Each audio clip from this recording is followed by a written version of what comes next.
नमस्कार, जोहार, मैं संजय और आप देख रहे हैं न्यूज झारखंड। चलिए जानते हैं सुबह से लेकर शाम तक की तमाम बड़ी खबरों को। पहली बड़ी खबर की बात करूं, हमसे फिर हारने लगा कोरोना। झारखंड में 27 दिन बाद 1000 से कम मरीज मिले, 2719 ठीक हुए। झारखंड में कोरोना की तीसरी लहर थमने लगी है। झारखंड में कोरोना हारने लगा है। कोरोना संक्रमण के मामले राज्य में लगातार कम हो रहे हैं। पिछले 24 घंटे में राज्य में 50,124 सैंपलों की जांच में 27 दिन बाद 1000 से कम संक्रमित मिले हैं।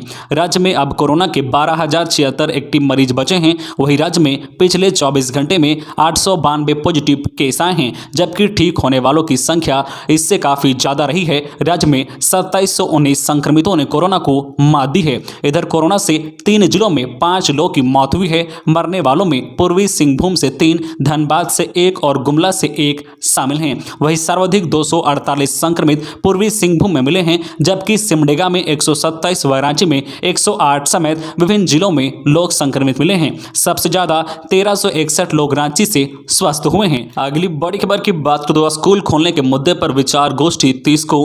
राज्य के स्कूलों को खोलने के लिए private school and children welfare association की झारखंड इकाई की ओर से प्रेस क्लब में 30 जनवरी को एक दिवसीय विचार गोष्ठी का आयोजन किया गया है। पासवा के प्रदेश अध्यक्ष आलोक कुमार दुबे ने यह जानकारी देते हुए बताया कि इस विचार गोष्ठी में पासवा के प्रदेश पदाधिकारियों और जिला अध्यक्षों को आमंत्रित किया गया है। सोशल डिस्टेंसिंग और कोविड-19 प्रोटोकॉल का पालन करते हुए विचार गोष्ठी के माध्यम से राज्य में स्कूलों को खोलने के लिए सरकार पर जन दबाव बनाने की रणनीति पर चर्चा की जाएगी।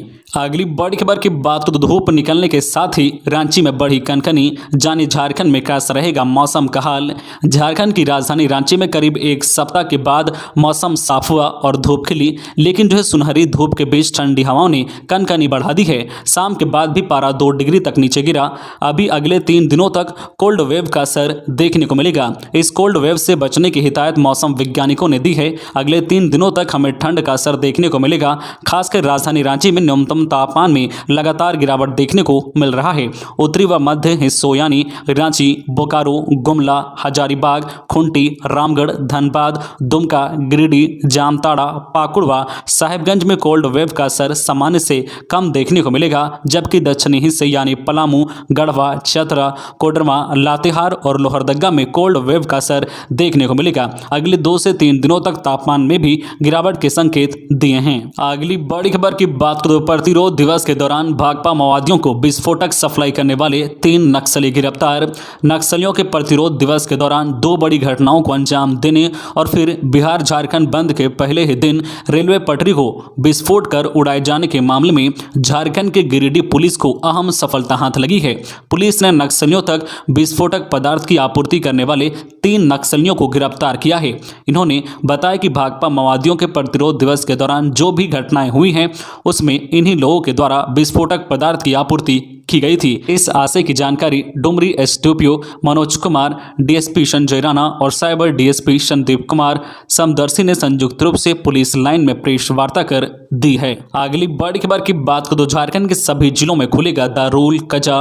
मुस्लिम समाज के पारिवारिक जमीन जायदाद व तलाक के विवाद को सरिया कानून के तहत सुलझाया जाएगा। झारखंड के सभी जिलों में दारुल कजा की शाखाएं खोली जाएगी। मुस्लिम समाज में तलाक, जमीन जायदाद समेत पारिवारिक विवाद के मामलों को सरिया कानून के तहत सुलझाने के लिए एधार सरिया राज्य के हर जिले में दारुल कजा व दारुल इफ्ता शाखा स्थापित कर रही है, ताकि लोगों को छोटे छोटे मामलों के निपटारे के लिए कोर्ट के चक्कर ना लगाने पड़े। वही कोर्ट पर पड़ने वाला बोझ भी कम होगा।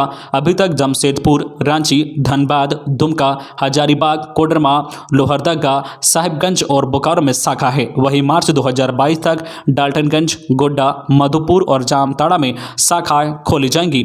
खबरों में आगे बढ़ने से पहले आपसे रिक्वेस्ट है कि अगर आप चैनल को सब्सक्राइब नहीं किए हैं तो प्लीज चैनल को सब्सक्राइब करके बेल आइकन प्रेस कर दे, जिससे आपको झारखंड की हर छोटी बड़ी खबर का अपडेट आप तक पहुंचता रहे। चलिए बढ़ते हैं खबरों की ओर। अगली बड़ी खबर की बात करें, पिछले 24 घंटे में कहां मिले कितने कोरोना संक्रमित। पिछले 24 घंटे में बोकारो में 17 नए कोरोना संक्रमित मिले हैं। इसके अलावा चतरा में 8, देवघर में 51, धनबाद में 12, दुमका में 105, पूर्वी सिंहभूम में 248, गढ़वा में 8, गिरिडीह में 2, गोड्डा में 32, गुमला में 18 कोरोना संक्रमित मिले हैं। इसके अलावा हजारीबाग में 7, जामताड़ा में 0, खुंटी में 0, कोडरमा में 34, लातेहार में 4, लोहरदगा में 3, पाकुड़ में 4, पलामू में 8, रामगढ़ में 4, रांची में 108, साहिबगंज में 24, सरायकेला में 4, सिमडेगा में 127 और पूर्वी सिंहभूम में 64 नए कोरोना संक्रमितों की पहचान हुई है।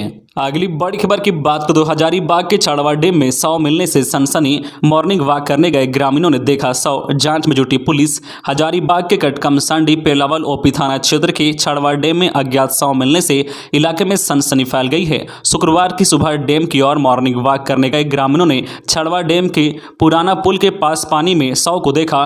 डैम में 100 होने की बात आसपास के गाँव में आग की तरह फैल गई और बड़ी संख्या में लोग वहाँ जमा हो गए। इधर डैम में 100 होने की सूचना मिलने के बाद पेलावल ओपी पुलिस पहुंचे और 100 को डैम से बाहर निकलवाया। पुलिस ने 100 को Sheikh Bhikhari medical college and अस्पताल हजारीबाग भेज दिया है। पेलावल ओपी थाना प्रभारी अभिषेक कुमार ने बताया है कि 100 पर किसी भी प्रकार के चोट का निशान नहीं है। प्रथम दृष्टि से पानी में डूबने से मौत मालूम पड़ रही है। 100 की पहचान कराने का प्रयास किया जा रहा है। अगली बड़ी खबर की बात करें तो देश के स्कूलों में फिर लौटेगी रौनक, खोलने की संभावनाएं तलाश रही है केंद्र सरकार। कोरोना की तीसरी लहर के कमजोर पड़ने के साथ ही केंद्र सरकार देश भर में करीब 2 साल से बंद पड़े स्कूलों को फिर से खोलने के लिए कार्य योजना पर कार्य कर रही है।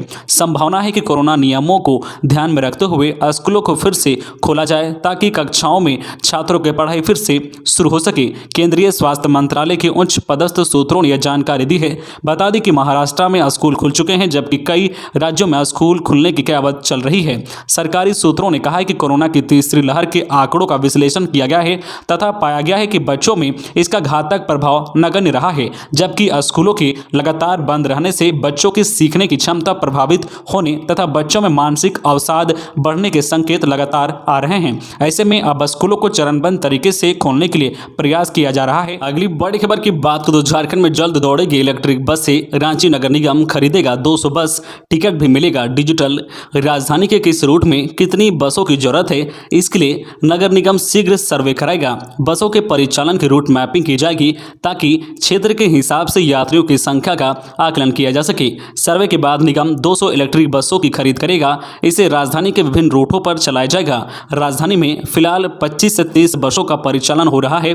वहीं इलेक्ट्रॉनिक टिकटिंग की सुविधा व यात्रियों की सुरक्षा को लेकर भी तैयारी की जा रही है। निगम शहर में सिटी बसों के परिचालन को लेकर डीपीआर तैयार करवा रहा है। इसके तहत पीपीपी मोड में बसों के परिचालन को लेकर सुझाव मांगा गया है। अगली बड़ी खबर की बात करें तो झारखंड के हजारों स्कूल को किया जाएगा विकसित। झारखंड की हेमंत सोरेन सरकार शिक्षा को लेकर एक महत्वाकांक्षी योजना की शुरुआत करने जा रही है। इस महत्वाकांक्षी योजना के माध्यम से 4416 स्कूलों को आदर्श स्कूल के रूप में विकसित किया जाएगा। झारखंड सरकार ने फैसला किया है कि अब झारखंड के सरकारी स्कूलों को आदर्श विद्यालय और लीडर स्कूल के तौर पर इस महत्वाकांक्षी योजना के तहत विकसित किया जाएगा। झारखंड सरकार ने स्कूल ऑफ एक्सीलेंस के रूप में विकसित करने के लिए झारखंड के स्कूलों को चयनित करने का काम शुरू करवा दिया है। पहले चरण में इस योजना के माध्यम से झारखंड के 80 सरकारी स्कूलों को चयनित किया गया है। इन चयनित स्कूलों को स्कूल ऑफ एक्सीलेंस के रूप में विकसित किया जाएगा। बता दें कि झारखंड सरकार द्वारा आदर्श स्कूल के रूप में विकसित होने जा रही स्कूलों की संख्या 4416 है। अगली बड़ी खबर की बात करें तो पुरानी नियमावली से केयू में होगी पीएचडी की प्रवेश परीक्षा। 150 सीटों के लिए ऑनलाइन होगी आवेदन की प्रक्रिया। अप्रैल में एंट्रेंस एग्जाम कराने की तैयारी। झारखंड के कोल्हान विश्वविद्यालय केयू में शोध पंजीकरण के लिए पीएचडी प्रवेश परीक्षा आयोजित करने पर सहमति बन गई है। यह परीक्षा विश्वविद्यालय अनुदान आयोग यूजीसी की ओर से 23/2016 की नियमावली के आधार पर होगी। बताया जा रहा है कि अलग अलग विभागों में 150 से अधिक सीट उपलब्ध हैं। इसके लिए जल्द ही आवेदन आमंत्रित किए जा सकते हैं। आवेदन की पूरी प्रक्रिया ऑनलाइन होगी। अप्रैल में प्रवेश परीक्षा संचालित करने की योजना है। अगली बड़ी खबर की बात करें तो लोहरदगा पैसेंजर 30 को रद्द रहेगी। लोहरदगा रूट की पैसेंजर ट्रेन 30 जनवरी को रद्द रहेगी। इस दौरान रांची रेल मंडल के लोहरदगा टोरी रेलखंड पर समपार फाटक के स्थान पर नॉर्मल हाइट सबवे के निर्माण के लिए ट्रैफिक व पावर ब्लॉक लिया जाएगा। इसके कारण ट्रेन संख्या 08689 रांची लोहरदगा टोरी पैसेंजर टोरी के स्थान पर लोहरदगा स्टेशन तक जाएगी। लोहरदगा से टोरी के बीच ट्रेन रद्द रहेगी। वही ट्रेन संख्या 08690 टोरी लोहरदगा रांची पैसेंजर ट्रेन टोरी के स्थान पर लोहरदगा से प्रस्थान करेगी। यह ट्रेन भी टोरी और लोहरदगा के बीच नहीं चलेगी। अगली बड़ी खबर की बात करें तो झारखंड के लोहरदगा में सामुदायिक दुष्कर्म के मामले में हिरासत में लिए जाने को लेकर बवाल। झारखंड के लोहरदगा जिले के सदर थाना क्षेत्र में विगत 24 जनवरी की रात एक युवती के साथ सामूहिक दुष्कर्म की घटना को लेकर अब तक पुलिस किसी भी आरोपी तक नहीं पहुंच सकी है।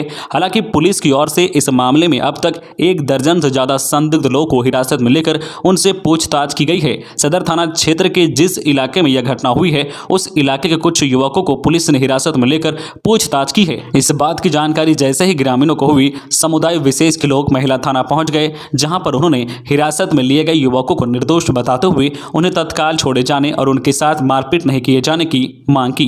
बवाल कर रहे ग्रामीणों का कहना है कि पुलिस जानबूझकर समुदाय विशेष के युवकों को हिरासत में लेकर उनसे पूछताछ कर रही है, जबकि वह सभी युवक निर्दोष हैं। ग्रामीणों द्वारा महिला थाना पहुंचकर बवाल किए जाने की सूचना मिलने पर सदर अंचल के पुलिस निरीक्षक सरयू आनंद और अन्य पुलिस पदाधिकारियों द्वारा मौके पर पहुंचकर ग्रामीणों को समझाया गया।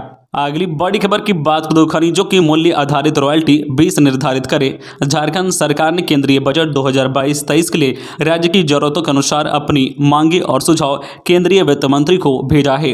राज्य को मिलने वाले केंद्रीय राजस्व के विभिन्न स्रोतों का विशेष तौर पर उल्लेख किया गया है। जीएसटी की हिस्सेदारी और खनिजों की रॉयल्टी को लेकर झारखंड सरकार ने विशेष चिंता जताई है। खनिजों की रॉयल्टी को मूल्य निर्धारित दर निर्धारित करने की मांग की गई है। तो ये थी आज की झारखंड की टॉप बड़ी खबरें। इसी तरह झारखंड की हर छोटी बड़ी खबर देखने के लिए आप हमारे चैनल न्यूज झारखंड चैनल को सब्सक्राइब करके बेल आइकन प्रेस कर दीजिए, जिससे आपको झारखंड की हर छोटी बड़ी खबर का अपडेट आप तक पहुंचता रहे।